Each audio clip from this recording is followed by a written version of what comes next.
All right, boys and girls, we're continuing with chapter 48. So the last time we left off, Flora and her mother exchanged some pretty harsh words, and her mother said something that she may end up regretting. Let's see what happens. Chapter 48, Banished. Clack, clack, clack. Flora stood silently. William Spiver stood silently. The squirrel typed. Florabelle? Said William Spiver. Uh-huh, said Flora. I just wanted to make sure you were still there. Well, where else would I be? Well, I don't know. You said you were moving out. My mother wants me to leave, said Flora. I don't know if that's exactly what she meant, said William Spiver. I think she was surprised, and perhaps her feelings were hurt. She certainly didn't express herself very well. Shocking, really, that a romance novelist would be so inept at the language of the heart. Clack, clack, clack. Ulysses had a look of deep and supreme satisfaction on his face. She said it would be easier without me, said Flora. Yes, well, said William Spiver. He pushed his glasses up on his nose. He pulled out a chair and sat down again at the kitchen table, and he sighed a deep sigh. My lips are numb, said Flora. I know that feeling, said William Spiver. Having suffered through several traumatic events myself, I am very familiar with bodily manifestations of grief. Which means, like, when you're so sad or so upset that, like, something actually physically becomes wrong with you. Like, you get sick or you go blind. What happened to you? Said Flora. I was banished, said William Spiver. Banished? It was a word Flora could feel in the pit of her stomach, a small, cold stone of a word. Why were you banished? I think the more relevant question would be, who banished me? Okay, said Flora. Who banished you? My mother, said William Spiver. Flora felt another stone fall to the bottom of her stomach. Why? Well, there was an incident involving my mother's new husband, a man who is not my father, a man who's called Tyrone. Well, where's your father? Asked Flora. He died. Oh. One more stone sank to the bottom of Flora's stomach. My father, my real father, was a man of great humanity and intelligence, said William Spiver. Also, he had delicate feet, very, very tiny feet. I, too, am small of foot. Flora looked at William Spiver's feet. They did seem extremely small. Not that that is particularly relevant information. In any case, my father was a man who could play the piano wonderfully well. He had an in-depth knowledge of astronomy. He liked to look at the stars. His name was William. But he's dead. And now my mother is married to a man named Tyrone, who does not have delicate feet, and who is supremely unaware of the stars in the sky. The mysteries of the universe mean nothing to him. He sold my father's piano. He's a man who refuses to call me William.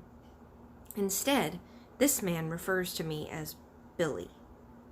My name, as you know, is not now, nor has it ever been, nor will it ever be, Billy. I took issue with being addressed like that. I repeatedly took issue. And after repeatedly taking issue, and repeatedly being ignored, one thing led to another, and some irrevocable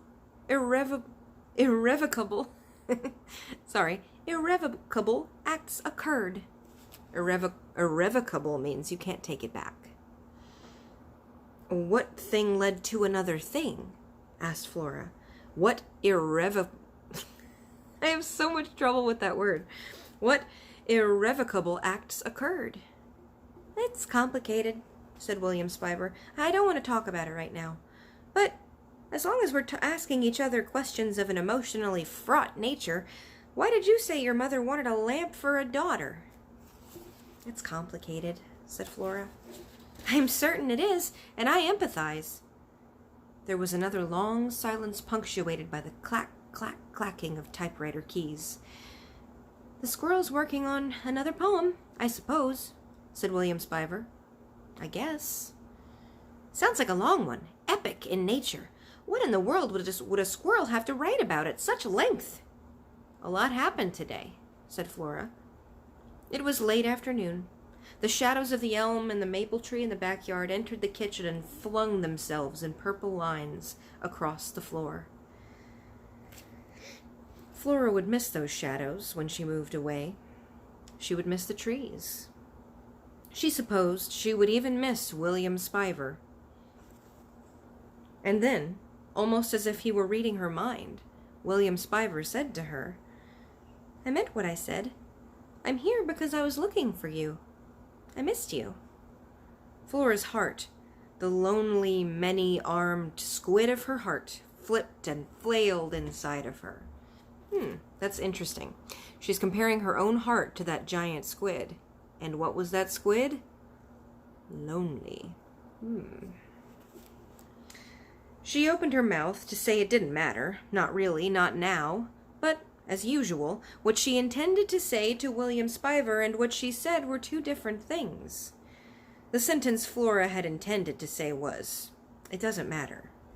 The sentence she said was, have you ever heard of a place called Blundermeakin?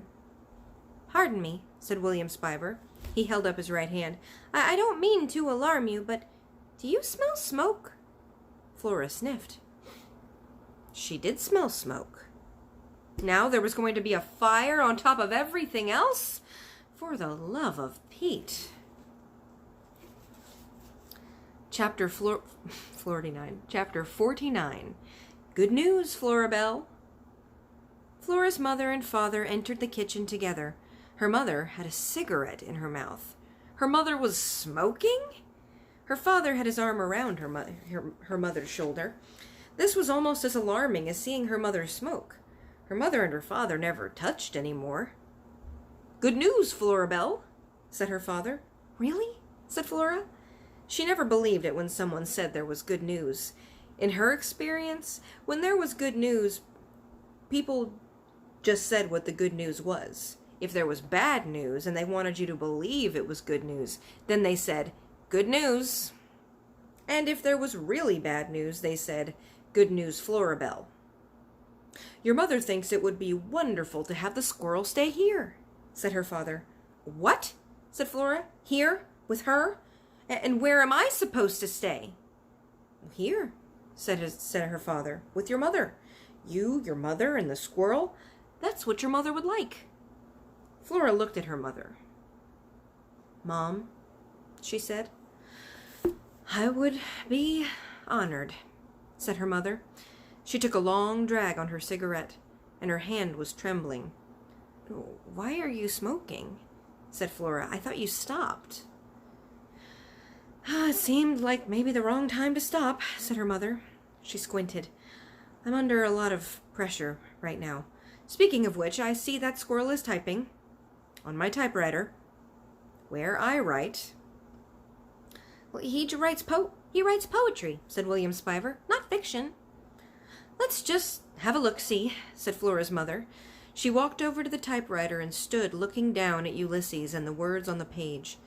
Let's see what kind of poetry a squirrel types. Her voice sounded funny still, and far away, as if she were speaking from the bottom of a dark well.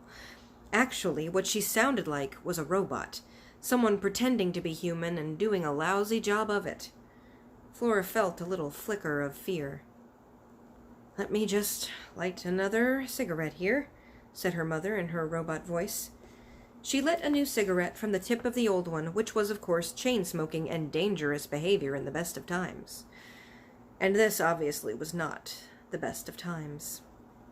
Her mother inhaled deeply, exhaled, and she said, Shall I read this squirrel poetry aloud? Chapter 50. An Incomplete List. Actually, it wasn't poetry. Not yet. So far, it was just a list of words that he wanted to turn into a poem. The first word on the list was jelly. Jelly was followed by giant donut, which in turn was followed by sprinkle. The list continued on with these words. Rita, sunny side up, Pascal, giant squid, little shepherdess, vanquished, capacious. Quark, universe expanding. Blundermeakin, banished. The list ended with the words of Dr. Meacham's goodbye. I promise to always turn back toward you.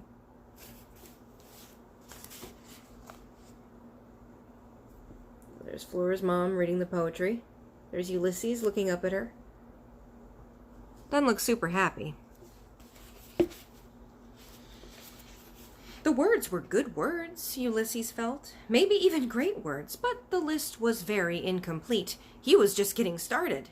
The words needed to be arranged, fussed with, put in the order of his heart.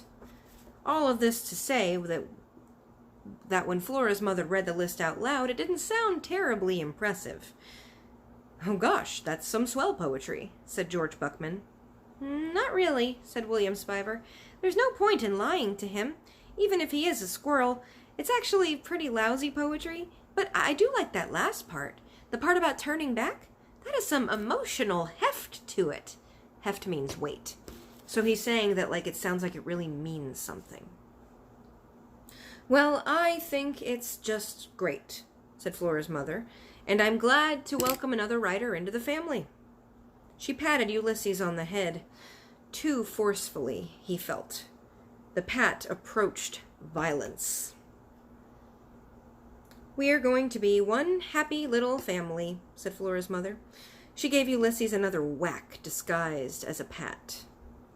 Really? Said Flora. Oh, yes, said Flora's mother.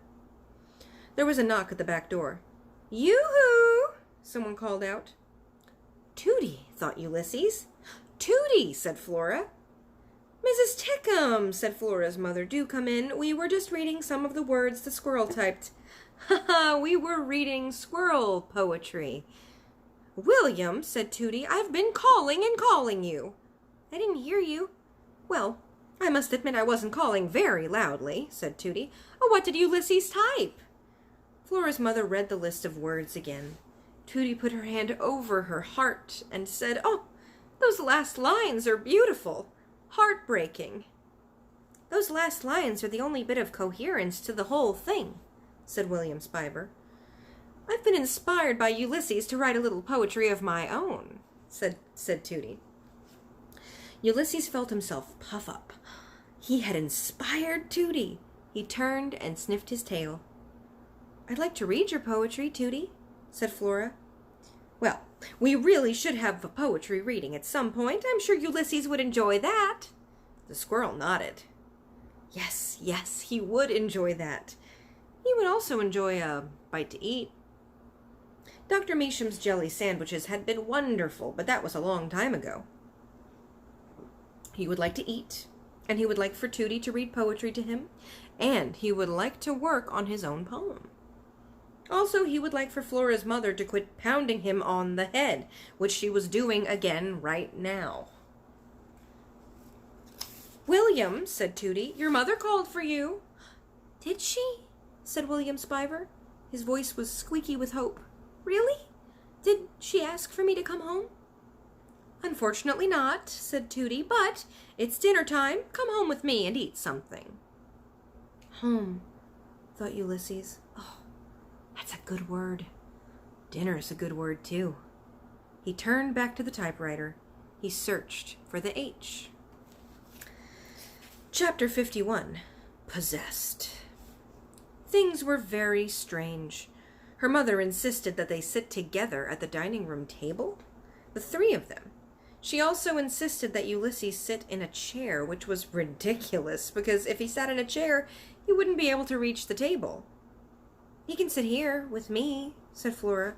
Oh, no, I want him to feel welcome. I want him to know that he literally has a chair at our table. Her mother held the chair out, and Ulysses climbed onto it, and then she slid the chair all the way under the table. It was enough to break your heart, his whiskered, hopeful face as it disappeared beneath the table. If her mother hadn't been acting so strange, Flora would have said something, would have argued a bit more vehemently. But her mother was acting strange. Very, very strange.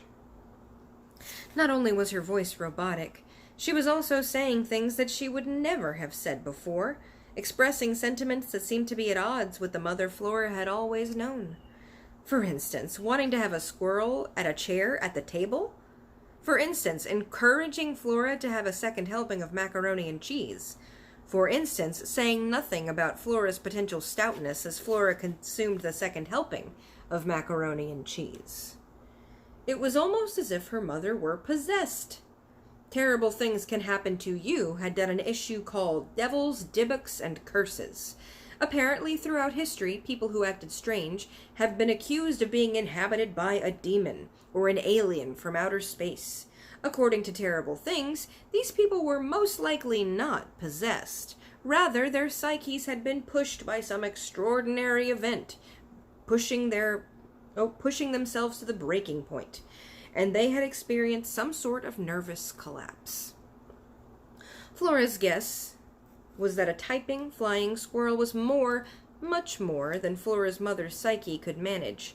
She had been pushed to the edge, to the brink. She was suffering from some sort of nervous breakdown. Either that or she was possessed. Of course, Flora's father had been pushed to the brink too, but everything to do with Ulysses had affected him differently.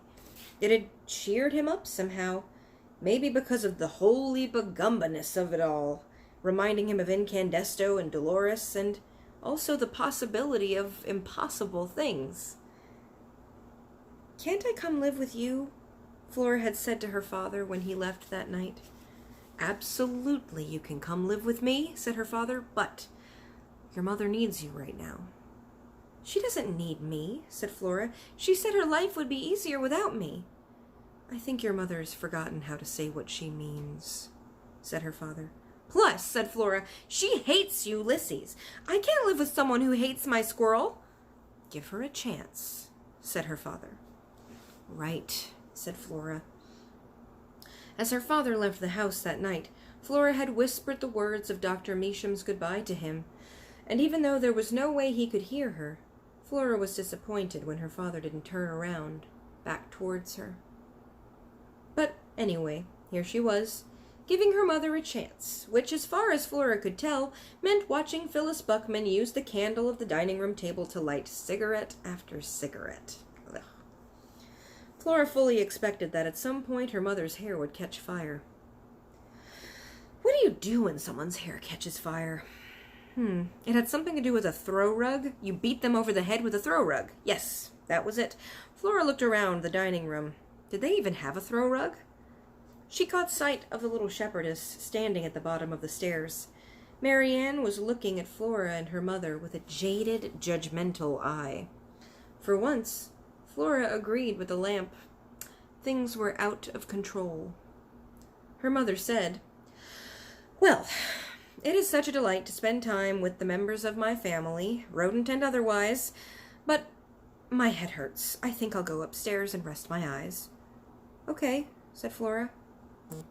"I'll clear the table." "Lovely, so thoughtful." After her strange mother climbed the stairs, Flora pulled back Ulysses' chair. He hopped up onto the table and considered the plate full of macaroni and cheese. He looked at Flora. "Go ahead," she said. "It's for you." He picked up a single noodle and held it in his paws, admiring it. Watching him, Flora suddenly remembered a panel from the illuminated adventures of the amazing Incandesto. It was a picture of Alfred T. Slipper standing at the darkened window. His hands were behind his back and Dolores was on his shoulder. And Alfred was looking out the window saying, "I am alone in the world, Dolores. I am homesick for my own kind." The squirrel ate the noodle and picked up another one. There was cheese sauce on his whiskers. He looked happy. "I'm homesick," said Flora. "I miss my father." Ulysses looked up at her. "I miss William Spiver." Talk about a sentence you never could predict you would say. "I even miss my mother," thought Flora, "or I miss the person she used to be." It was dark outside. Her mother was upstairs. Her father was at the Blixen Arms. William Spiver was next door. The universe was expanding, and Flora Belle Buckman was homesick for her own kind. Chapter 52. Is there a word for that? He sat in the window of Flora's room and looked down at the sleeping Flora and then up and out at the lighted windows of the other houses. He thought about the words he would like to add to his poem. He thought about the music at Dr. Measham's house, the way the voices sounded singing. He thought about the look on Mr. Klaus's face when he went sailing backward down the hallway. Was there a word for that? Was there a word for all those things together? The lighted windows, the music, the terrified, disbelieving look of a cat's face when he was vanquished? The squirrel listened to the wind blowing through the leaves on the trees. He closed his eyes and imagined a giant donut with sprinkles on top and cream inside, or jelly, maybe. He thought about flying. He thought about the look on Flora's face when her mother said that life would be easier without her.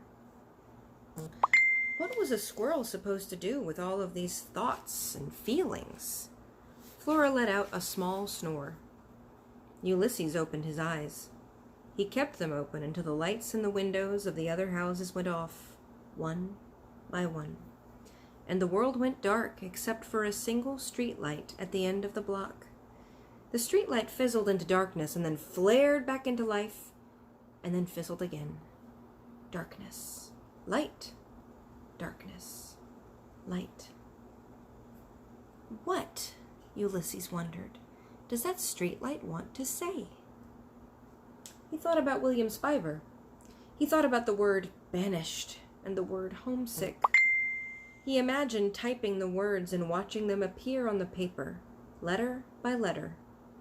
Flora had told him before she went to sleep that she thought it would be a good idea if he didn't type anything for a while, at least not on her mother's typewriter. "It seems to provoke her," she said. "I think your typing poems and flying around the kitchen gave her some kind of nervous collapse, or something." She had said this, and then she had given him a sad look and closed the door to the bedroom. "I closed the door as a reminder, okay? No typewriter. No typing." Right. And we have some pictures. I'm going to show them real quick, but I'm going to scan these and put them... Oh, it's just one. All right, so make sure that you pause this and go look at this picture. It's the end of this chapter, before moving on to chapter 53, A Sign. Flora was dreaming. She was sitting on the bank of a river. William Spiver was sitting beside her. The sun was shining. A long way off there was a sign, a neon sign. There was a word on the sign, but Flora couldn't read it. "What does the sign say?" "What sign?" said William Spiver. "I'm temporarily blind." It was comforting to have William Spiver act just as annoying in a dream as he would in real life. Flora relaxed. She stared at the river. She had never seen anything so bright. "If I were an explorer and I discovered this river, I would call it Incandesto," said Flora. "Think of the universe as an accordion," said William Spiver. Flora felt a prick of irritation. "What does that mean?" "Can't you hear it?" asked William Spiver. He tilted his head to one side and listened. Flora listened too. It sounded as if someone a long way off was playing a toy piano. "Isn't it beautiful?" "It doesn't sound like an accordion to me." "Oh, Flora Belle, you're so cynical. Of course it's an accordion." The sign got closer. It had moved somehow. The neon letters were blinking on and off and on and off, spelling out the words, "Welcome to Blundermeakin." "Wow," said Flora. "What?" "I can read the sign." "Well, what does it say?" "Welcome to Blundermeakin," said Flora. The piano music got louder. William Spiver took hold of her hand. They sat together on the banks of the Incandesto River, and Flora was perfectly happy. She thought, "I don't feel homesick at all." She thought, "William Spiver is holding my hand." And then she thought, I wonder where Ulysses is. All right, one more chapter before we sign off. This one's got some pictures at the beginning. So you'll need to pause it again and go look at this picture if you don't see it clearly enough. Chapter 54. Dear Flora. Under the pictures it says, he will defend the defenseless. He will protect the weak. He will write a poem. So he in that last square, he kind of turns around. The kitchen was dark, lit only by the light above the stove. The squirrel was alone, but he had the strange feeling of not being alone. It was almost as if a cat were watching him. Had Mr. Klaus tracked him down? Was he hiding in the shadows, waiting to exact his revenge? Cat revenge was a terrible thing. Cats never forget an insult. Never. And to be thrown down a hallway backward by a squirrel was a terrible insult. Ulysses held himself very still. He put his nose in the air and sniffed. But he didn't smell cat. He smelled smoke. Flora's mother stepped out of the shadows and into the muted light of the kitchen. So, she said, I see you helped yourself to my typewriter again. Put your little squirrel paws all over it. She took another step forward. She put the cigarette in her mouth and reached out with both hands and yanked the paper from the typewriter. The rollers screamed in protest. Flora's mother crumpled the poem without even looking at it, without reading one word, and dropped the paper on the floor. So, she said. She exhaled a ring of smoke, and the circle floated in the dim light of the kitchen, a beautiful, mysterious O. As he considered the cigarette smoke suspended in the air above him, Ulysses felt a wave of joy and sorrow, both things at once. He loved the world. He loved all of it. Smoke rings and lonely squids, giant donuts, Flora Belle Buckman's round head, and all the wonderful thoughts inside it. He loved William Spiver and his expanding universe. He loved Mr. George Buckman and his hat and the way he looked when he laughed. He loved Dr. Measham and her watery eyes and her jelly sandwiches. He loved Tootie, who had called him a poet. He loved that stupid little shepherdess. He even loved Mr. Klaus. He loved the world. This world. He didn't want to leave. Flora's mother reached past him and picked up a blank piece of paper, and rolled it into the typewriter. You want to type? She said. He nodded. He did want to type. He loved typing. Okay, let's type. You were going to type what I say. But that went against the whole point of typing. Typing what someone else said? Dear Flora, said Flora's mother. Ulysses shook his head. Dear Flora, said Flora's mother in a louder, more insistent voice. Ulysses looked up at her. Smoke exhaled from her nostrils in streams. Do it, she said. Slowly, slowly, the squirrel typed the words, Dear Flora, and then, stunned into a dumb willingness, he typed every terrible, untrue word that came out of Phyllis Buckman's mouth. The squirrel took dictation. All right, we'll see what happens next time.